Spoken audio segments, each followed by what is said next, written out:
Good day. My name is Alan McSmith of the Africa Experience, and thank you for this opportunity to share more information about our concepts of nature-based leadership development. Now, there are so many models out there pertaining to personal leadership or personal transformation, and there are many different ways of going about this, but we believe that using nature or meaningful wilderness encounters to be the most insightful, the most sustainable, and certainly the most inspiring experience. Now, why should you experience this? Well, welcome to my life, and I'd love to share my story. I believe that the most fundamental condition that defines us as the human animal is the desire to create more possibility in our life, and also in the lives of our family, our business colleagues, and our friends around us. In other words, to allow our individuality to come to the fore. And I think this stems from inspired and inspiring personal natural leadership. How we face challenges and how we face opportunities is largely defined by who we are with ourselves and how we are with our world. I think we would all like our individual and personal moonshine to glow as brightly as possible. Now, why is nature so valuable in internalizing this crucial process? Well, I believe that the wilderness experience challenges and awakens a lot within us. It may challenge our values, our space, our productivity, even our ego. At the same time, it is both humbling and inspiring, and at this very unique crossroad lies the origin of fundamental change. In reality, the process is incredibly simple. It's all about coming back to yourself, and in doing so, to view other people through a shiny new lens of respect, of empathy, of humility, of curiosity, and perhaps even of a sense of wonder. After all of the human experience has been generated from within.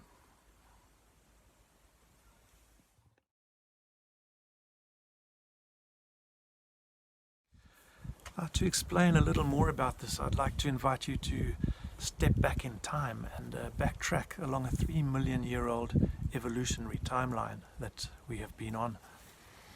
If modern man has emerged really late in this process, then that would suggest that some 95% at least of all our collective memory, that's all the data that we have associated as a species on this planet, has occurred within a hunter-gatherer existence. Or in other words, within a state of union with nature. Now, we all understand the value and impact that nature provides us as a life force, whether that is a mountaintop or a remote coastline, the ocean, a secluded island, or perhaps a desert. But there is something about Africa. It's accepted that the human genome first evolved here, and our early ancestors would have emerged out of Africa and colonized the rest of the world. And if that's the case, then this is the motherland. Coming on a meaningful wilderness encounter to a place like Botswana here, which is home to the oldest known cultures in the world, the San Bushmen, is very much like coming home. And it's not about a connection, it's about a reconnection, because it's already there. And this has great emotional, psychological and spiritual impact for us. The meaningful encounters that we run have varying levels of immersion. One of them is based from Coral River Camp, which is a beautiful tented camp on the Limpopo River in eastern Botswana. The other is based from a remote mobile tented camp in the Okavango Delta here in Botswana, which is the wildest wetland on the planet. And our activities of choice would be walking, getting out on foot, tuning into the animals, the birds, the sounds, the smells, the feelings, because there is a tremendous information highway around us here. Quite often we follow the footprints of animals, and we track elephants, we track lions, leopards, giraffe, antelope, and we find them that way. And we may sneak up ahead and find a water hole or a remote spring and take cover behind a rock or a fallen log and wait for the elephants to come down. And it's these empathetic big game counters that are very, very exciting. The Bushmen here have a saying, and they speak of when you are tracking, you are holding a piece of string. You are holding one end and the other end is attached to the animal that you are following, and any movement, any change in behavior, or perhaps the presence of another animal, or even a change in wind, that information is all processed and felt through the piece of string, and through that the connection becomes complete. I believe that tracking is not so much a science, but the origin of all science, and quite possibly the origin of observation in our world. Out here, tracks and signs may include footprints, smells, a broken branch, a flattened piece of grass, or perhaps a piece of mud rubbed up against a tree. In your world, the tracks and signs would be the needs of your customers, the requirements of your clients, business trends, foreign exchange rates. So in many ways, we are all still trackers. And quite often we'll find ourselves out at night, sleeping out in the bush underneath the stars, lying back on a bedroll and gazing up at the magnificent Milky Way and admiring our million-star accommodation.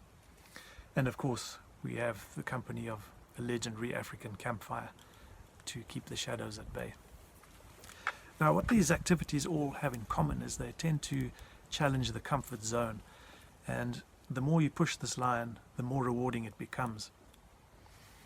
I believe we have a culture of avoidance when it comes to challenges or fears, and I believe that surrendering to perhaps the greatest fear of all, that's the fear of unknown.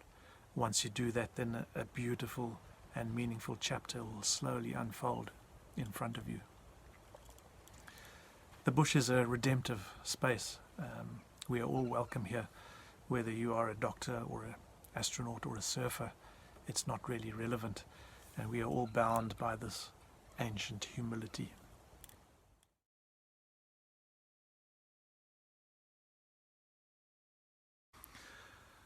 What can you expect out there? Well, to be honest, I really don't know, but please let me explain. It largely depends on you. Because of the different levels of immersion and because of pushing the comfort zone, this results in different experiences for different people, so it's essentially an individual process. Now, for a lot of people flying to Botswana, this would be pushing the line as it is. So for that reason, the process could be underway already. Now, what exactly is this thing called natural leadership? Well, it's a long way from the typical outward bound or team building style leadership where you cross boundaries and come what may. This is a natural, organic and gentle process. In fact, it's 180 degrees away in the opposite direction. I've always believed that true inspiration and true courage comes from within.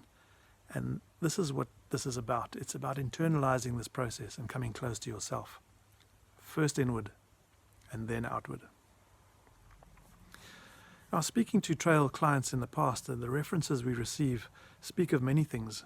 They refer to a greater positive self-awareness. They speak of values and priorities changing. They speak of a shift between the need to be heard and a willingness to listen. And they also speak of a sense of clarity, of opportunity and possibility in their lives. Now, for me, one of the most poignant realignments or reconnections, and I use that word again, is this realignment with this ancient partnership that we have with the earth. Now, I share about 15% of my DNA with this tree. What I breathe out, the tree breathes in, and what the tree breathes out, I need absolutely to survive. And I cannot think of anything more simplistic than that.